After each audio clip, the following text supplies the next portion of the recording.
ಕುಕ್ಕರ್ಗೊಂದು oil, 1-2 spoon oil, ಸಾಸಿವೆ 1 spoon, ಒಂದು ಚಿಟಿಕೆಯಷ್ಟು ಸಾಸಿವೆ, ಜೀರಿಗೆ,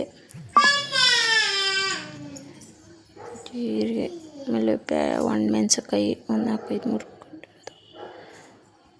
ಒಣಮೆಣಸಿನ್ಕಾಯಿ, ಬೆಳ್ಳುಳ್ಳಿ ಜಜ್ಜಾಕಿ, ಈರುಳ್ಳಿ ಫ್ರೈ ಮಾಡಿ, ಫ್ರೈ ಆಗಬೇಕು. ಈರುಳ್ಳಿ ಫ್ರೈ ಮಾಡ್ಕೊಂಡು ಟೊಮೊಟೊ ಹಣ್ಣು 1-2 ಗೆಡ್ಡೆ, ಟೊಮೊಟೊ ಹಣ್ಣು,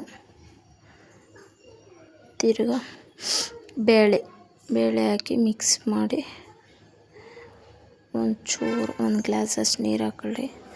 ಆಮೇಲೆ 1 ಸ್ಪೂನ್ ಅರಿಶಿನ, 1 ಸ್ಪೂನು ಗರಂ ಮಸಾಲ,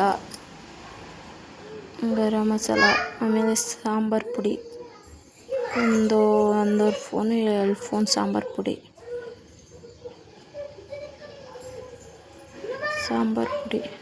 ಆಮೇಲೆ ರುಚಿಗೆ ತಕ್ಕಷ್ಟು ಉಪ್ಪು ಹಾಕಿ ಮಿಕ್ಸ್ ಮಾಡಿದೆ.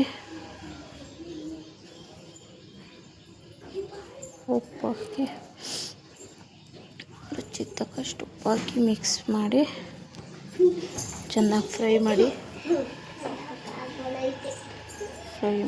ಚೆನ್ನಾಗಿ ನೀರು ಎಷ್ಟು ಬೇಕೋ ಅಷ್ಟು ನೀರು ಹಾಕೊಂಡು ಕುಕ್ಕರ್ ಕ್ಲೋಸ್ ಮಾಡಿ ಸಿಂಪಲ್ ಬೇಳೆ ಸಾಂಬಾರು ರೆಡಿ. 2 ಕೋಕ್